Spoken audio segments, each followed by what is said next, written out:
Hi, I'm Robin Forster, and welcome to Feel So Alive Informed. And just to give you an idea of how this works, what I'll be doing is interviewing Alicia, so say hi. Hi there. Great. And before I do that, and I'll be looking down at my notes because I have some questions and I want to make sure that we get as much of the goodies that she has to share with us today as possible in 10 minutes. And I know it's a tight time frame. So, Alicia, just real quickly, I'll go over your background just so folks know that you are a branding and marketing specialist. And also, what I find fascinating and really drew me is you're a business and intuitive success coach, which I think is very, very cool. And so that's why you're here today. And so I'm wondering if we could start with you just telling us a little bit about yourself, your background, just like in a minute or two, if you Yeah, wouldn't mind. definitely. So I am from a family of entrepreneurs. So the thought of starting my business was like the option that I took right out of college. Trying to find a job wasn't really as high a priority as starting my own business. And so since in college, I actually started my design business. So for 13 years now, I've been running that. But it was always a process of trying to learn everything and figure out how to run a business. So I was always working with coaches and always improving myself. And along the way, I did some theta healing training, which is a modality that I now use, but I was doing it as a way to like work on myself. I wasn't planning on using it with clients. And then I did intuitive success coaching and got that certification. And it was sort of like they all led into, oh, here's your path now. And I was like, oh, I want to teach other business owners how to do this. Helping them with their marketing is one thing, but helping them as a business owner elevates their life as well as their business. And so that's what I love about it. Interesting. Okay. Because I know that we've talked a little bit about the theta healing when you were just starting to learn about it. And because we would run into each other and I go, ooh, tell me what you just learned. Yeah. Let's play because it just sounds so fascinating. But okay, so you talked a little bit about how you got drawn into this. How has this been benefiting others? Do you have some examples of how you've been able to use these skills? Yeah. So it's in a couple different ways. One of my clients is a journalist, and so she had this topic she wanted to go after was actually human trafficking, but she kept coming up like fear for her life of, okay, what if I start reporting on this and they're coming after me? So in just one session, I was able to work with her beliefs on that and replace the fear with other emotions so that it wasn't that she's like doing dangerous things, but that she no longer has this fear restricting her from making the difference she wants to make. And so that was really cool that we did that in one set. Belief work can move really quickly when it's just the one belief, but it can also take time if there's multiple layers of beliefs together. And so sometimes it's like instantaneous, and other times it's a constant process. So there was that with her, and then another client was just going through trauma in her life, and so working her back through the process and the solution to get her out of that.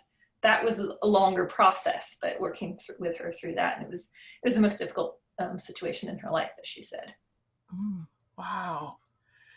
Those are fascinating examples. I mean, very different, but very much the same, right? Because I mean, rooted in the beliefs. And Mm-hmm. when you said trauma, I was just thinking about the time that we're in now. And a lot of people have talked about how this is really traumatic and that we're being traumatized, even though we may not always be aware of it. Mm-hmm. And that's, yeah, go ahead. It's both in just like if you're on social media, you're affected by it, but just the energy in the world around us at the moment is very just stressful and tense and fearful. And I even noticed I was being affected by it about a week or two ago, and I had to just stop and ground myself and journal. And it took me about a week to get through it. And I was like, I'm really emotionally fragile right now. What's going on? And then I realized it's not me. It's not my experiences. It's what's going on in the world at the moment is affecting me and everyone else's attitudes. So just recognizing that. So I guess that's a tip, is recognizing when you're feeling emotionally fragile or reacting stronger than you should, and being like, okay, what's happening? Yeah, exactly. I'm glad that you brought that up because I felt the same thing. And it was like, why am I crying at this? Yeah. What's going on? So emotionally fragile, yeah, that explains it. And it in the context I was in, it didn't make any sense. But it's like, oh, the larger context that we're all in, and the way the energy is, and how our earth needs healing also, not just all of the people on it. I Yeah. mean, it's both pieces. But so that's interesting. So, what are some things that you think that we can do? I mean, identifying it is so important. Taking a deep breath. I mean, I like your idea of just grounding, Mhm. journaling. And what are some other things that you would suggest that small business owners, solo entrepreneurs, what can they do to help their belief systems shift? Yeah. And we're all educated, we're all smart business owners. So it's the thing is, you've probably heard this before and to do it, but it's so easy not to do it as well. It's like, oh, well, what difference does it really make in my life? But having a morning routine, having that little bit extra time where you're not rushing and it's just for yourself. And I don't know if you've read The Morning Miracle, like there's a certain routine. I've turned it into my own, and I spend an hour each morning of just my own time sitting there. But you can make it whatever you want. But I recommend definitely meditating, but almost I read my affirmations and visualize them. So I get excited for the day because I see what my future is and what's coming there. So focusing on the positive, a lot of it is it's your emotions that lead you there. So doing what you can to stay in a positive emotional state. If you notice that you're in a negative state, see what you can do just to get to the next level up. You may not be able to go from anger to joy, but maybe you can go from anger to, like, I don't know, resentment's the next level up or something. Something it's still not a good emotion, but you've elevated yourself up out of that more negative emotion. So you're digging your way out. So a lot of it is being aware, feeling in your body, and feeling where things feel. If it feels bad in your body, that's your intuition. That's your just connection with source. Like, that's not something you want to be doing. Follow the positive and lighter feelings. And Interesting. there's so much information in there that I'm just trying to keep it concise. Which I appreciate, because I appreciate you giving us your time. And so I'm kind of watching the clock and don't want to run over. But we do have just like one more minute. Is there anything that you like to say in terms of wrapping up?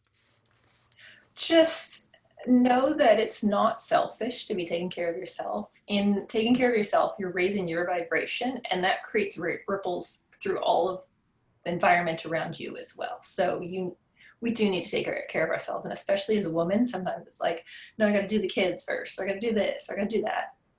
Take time, carve out time for yourself somehow, whether it's getting up earlier, staying up a little later, and just having that time to be. Because you're affecting the world in a positive way too. Yeah, that reminds me of Jerry and Esther Hicks and Abraham, talking about the high flying disc. Are you into that at all? I'm reading one of their books, but I haven't gotten to that yet.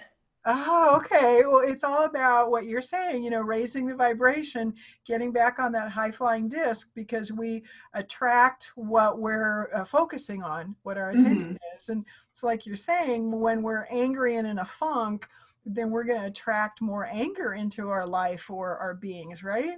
Yeah, and pretty much it's a hard truth to hear, but what you have in your life, you've attracted. Either it's through receiving or not receiving. So And so the that's some of the question, workshops I run is about those topics.